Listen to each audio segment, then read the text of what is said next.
Dylan qui vient.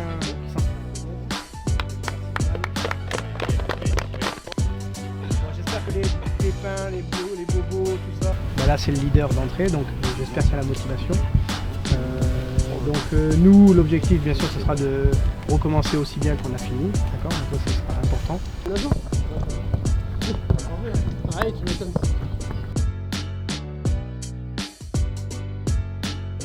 Il va pas.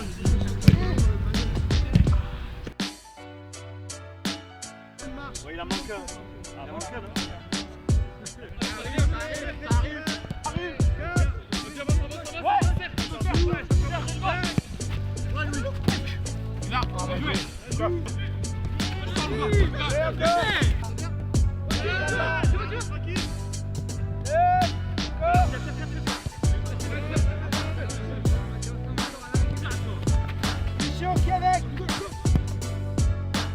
Fermez les angles, bouge-toi.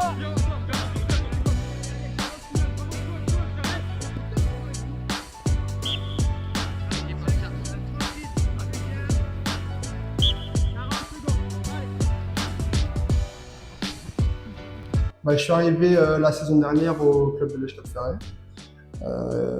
C'est très bien passé, latéral jusqu'à la mi-saison. Après, je suis passé, le coach me fait passer ailier avec une très bonne deuxième partie de saison. Voilà.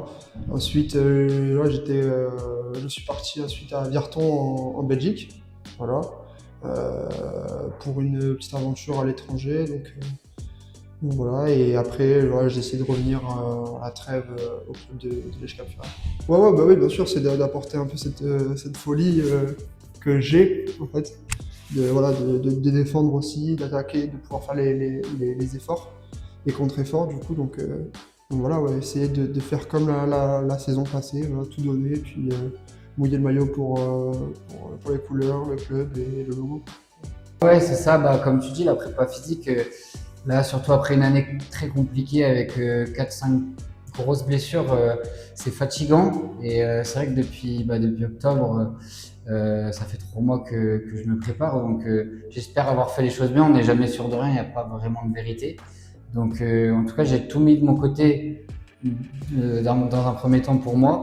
Et c'est surtout en vrai pour vraiment donner un petit coup de pouce à l'équipe. Et comme tu disais tout à l'heure, il y a l'aspect prépa et l'aspect patience. Il ne faut pas être trop excité de vouloir brûler les étapes, surtout après des longues blessures comme ça. Donc prendre le temps de jeu qu'il faut, apporter même si c'est 5-10 minutes sur les premiers matchs. Et petit à petit, le rythme va venir et l'équipe est en forme. Donc c'est à moi aussi de me mettre au niveau de l'équipe. C'est à eux de me pousser. Moi, je les pousserai comme je peux. Et je pense que mis bout à bout, ça va faire une bonne collaboration.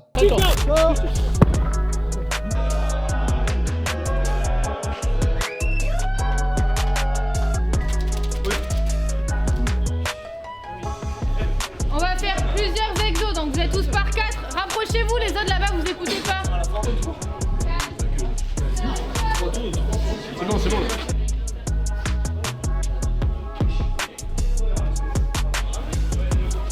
Voilà, c'est pas grave s'il y a un peu plus amorti. Voilà, il faut juste prendre le rythme. Comme ça. Tac. Allez, go. Oui. Mathéo.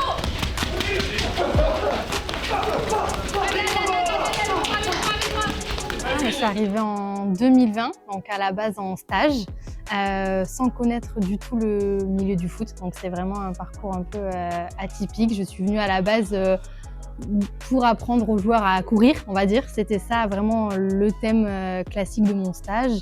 Et puis au fur et à mesure, j'ai fait mon petit chemin, comme on dit. Je suis passée de stagiaire à, j'ai finalement passé le BMF, donc le premier diplôme d'entraîneur dans le foot. C'était pas une mince affaire, c'était très compliqué pour moi au début. Et puis au fur et à mesure, et surtout grâce au club, grâce au staff, le premier staff, puis ensuite le staff qu'on a actuellement et tous les joueurs. J'ai fait mon petit bonhomme de chemin et j'en suis là maintenant. Le but de mercredi, c'était de remettre un peu de jus, de voir où tout le monde en était, de faire une petite séquence aussi de prévention pour tout le monde, puisque tout le monde n'a pas accès à des salles, etc. Et nous, on n'a pas ça au sein du club. Donc, c'était vraiment refaire un petit peu une prévention de blessures sur adducts, ischio, quad, les principaux muscles. Et puis aussi remettre un petit peu de jus avec un travail dans les marches, très rapide. Collé. Donc là, vous descendez comme ça, c'est pas ça que je demande. On recule là, pour ceux qui sont grands, le pied. Ok, par 2 c'est pas passé. Ça fait mal. Et par 1. Ok, tu vois, d'accord. C'est pas grave, t'as essayé. Ouais, complet. Andrea, elle a un peu deux rôles, on va dire. Elle a un rôle déjà attachant envers le groupe. On s'entend tous bien avec elle. Ça, je dirais, c'est sur le plan humain. Voilà, nous, sur le plan humain, on l'apprécie. Donc, on peut discuter de choses des fois un peu plus intimes. Des sentiments, si on est moins bien, si on peut aussi en parler avec Andrea, elle a ce rôle-là. Et à côté, elle a son rôle évidemment plus professionnel avec tout ce qui est prépa physique, prévention des blessures. Elle est assez attentive à ce qu'on a besoin et elle essaye le plus possible d'individualiser les séances en fonction des personnes. Elle est très investie, donc forcément que ça aide d'avoir une personne comme ça. Elle nous fait travailler uniquement sur la partie physique, on va dire, et du coup, on sort un peu de ce cadre foot qu'on connaît un peu tous les jours et on bosse vraiment que sur la partie physique. C'est comme des entraînements qui sont un peu plus différents, où on se prend moins la tête et on bosse vraiment sur nous. Et en effet, c'est intéressant de sortir un peu de ce cadre de tous les jours, quoi. J'ai plus le rôle de, parfois on en rigole, hein, mais la seconde maman, la tata, la sœur. Et en fait, j'ai toujours un petit peu l'oreille attentive que forcément le coach n'a pas. Enfin, en tout cas, c'est pas aussi dans ses fonctions. C'est soit un relais, soit j'en parle aussi au reste du staff qui vont faire le relais après auprès du coach. Mais je pense que c'est aussi grâce à ça que j'ai gravi les échelons et que j'en suis là, parce que j'ai toujours eu ce côté bienveillance, aide, essayer vraiment au maximum de les accompagner et essayer de s'intéresser au maximum que je peux, même s'ils sont nombreux à chacun. Mais c'est vrai qu'ils ont plus de facilité à se confier à moi, je pense, que par rapport au reste du staff, et encore ça dépend. Peut-être parce que j'ai aussi ce côté féminin qui apporte quand même quelque chose, mais aussi je pense parce que je sais écouter.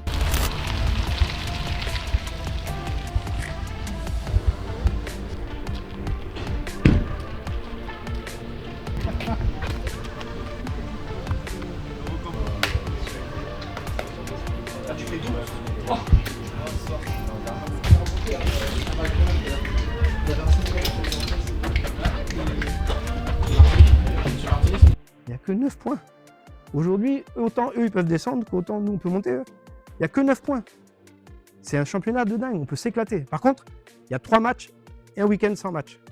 3 matchs qui vont déterminer, est-ce que ceux qui sont en bas ils sont dans le dur, est-ce que certains qui étaient en haut ils explosent.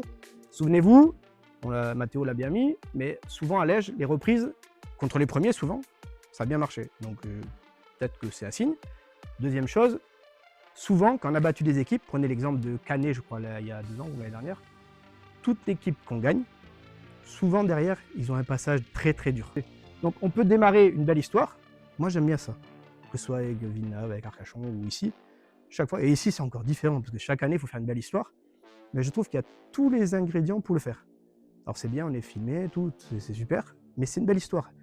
Et je ne sais plus avec qui j'avais parlé de ça, quand il a dit on est filmé, ouais, c'est bien, ça peut être marrant de retenir ça pour les autres années. Et bien sûr, si en plus on fait une belle histoire, l'équipe de Lège, 13 ans National 3, est-ce qu'ils vont s'en sortir dernier à la trêve? Mais bien sûr, on va s'en sortir. Mais on s'en sort comment? Just? Ou on va s'en sortir en faisant chier tout le monde? Moi je sais ce qu'on va faire. Hein. Je sais, moi je suis convaincu. Je sais ce qu'on va faire. Donc le tout de ça là, il faut juste y croire. Moi je pense que vous y croyez, moi j'y crois. On peut que s'amuser. Encore une fois, parce que c'est Lège. Ah, lui, il aime bien faire le con, ferme ta gueule, les machins. Mais c'est génial. Les mecs, on est derniers. Il y a combien d'équipes qui sont dernières où l'entraîneur, il n'est pas sous pression, les joueurs, ils n'ont pas l'air de se prendre la tête de c'est ta faute, machin. On est tous là. Donc, on s'amuse. Et on va aller chercher. Par contre, on va aller chercher tout ça parce qu'on a la niaque, qu'on est des compétiteurs. À l'Ège, c'est ça qui fait sortir les trucs. D'accord? Ok? Ça marche? Allez, ensemble.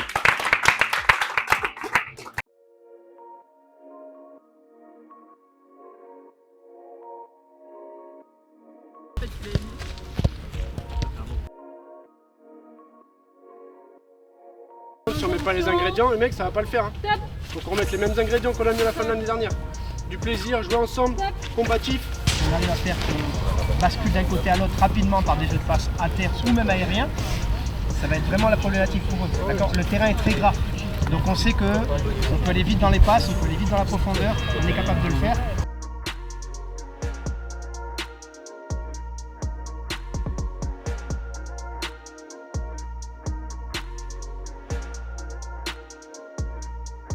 Douzième journée de National 3 à Louis Goubet. Les Légeois Ferré-Capiens reçoivent le leader de la poule qui est le Tarbes Pyrénées Foot.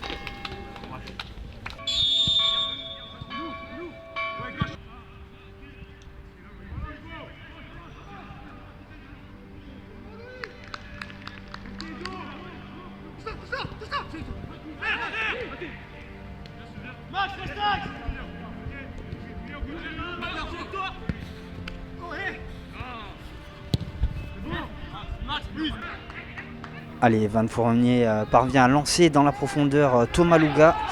Numéro 11 temporise avant de pourquoi pas offrir un bon ballon pour Gabriel Lecaille qui bute sur le gardien. Tarbes parvient à ressortir et attaquer, mais la tête de Gabin Barraud ne trouve pas le cadre.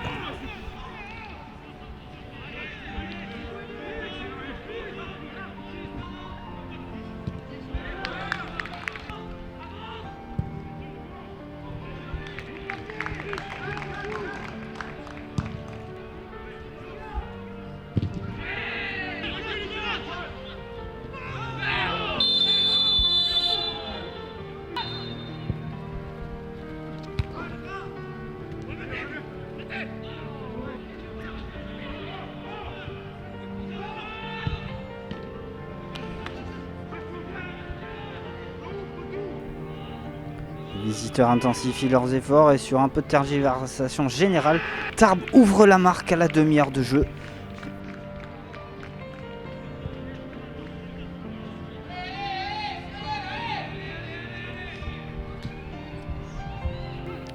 Les Tarbais continuent sur leur lancée et grâce à Florian Pointe-Couteau, le leader prend le large, 2-0.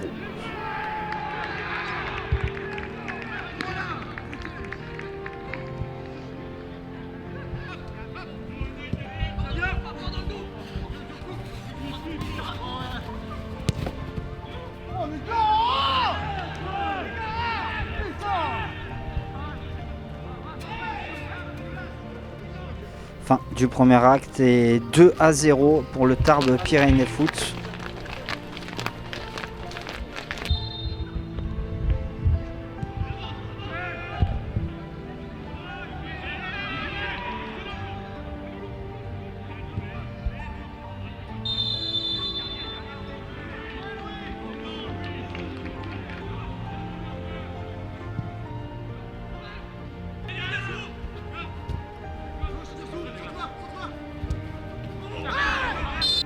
L'heure de jeu, Tarbes continue et grâce au travail de soliste de Glenn Ngosso, il mène logiquement 3-0.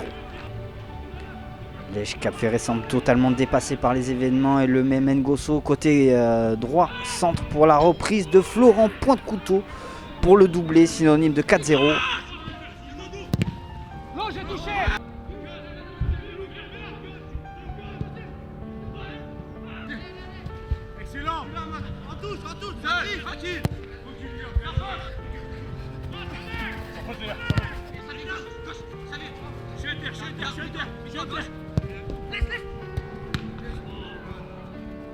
Fin de la rencontre et les Légeois Ferré-Capiens prennent une petite claque en ce début d'année 2026.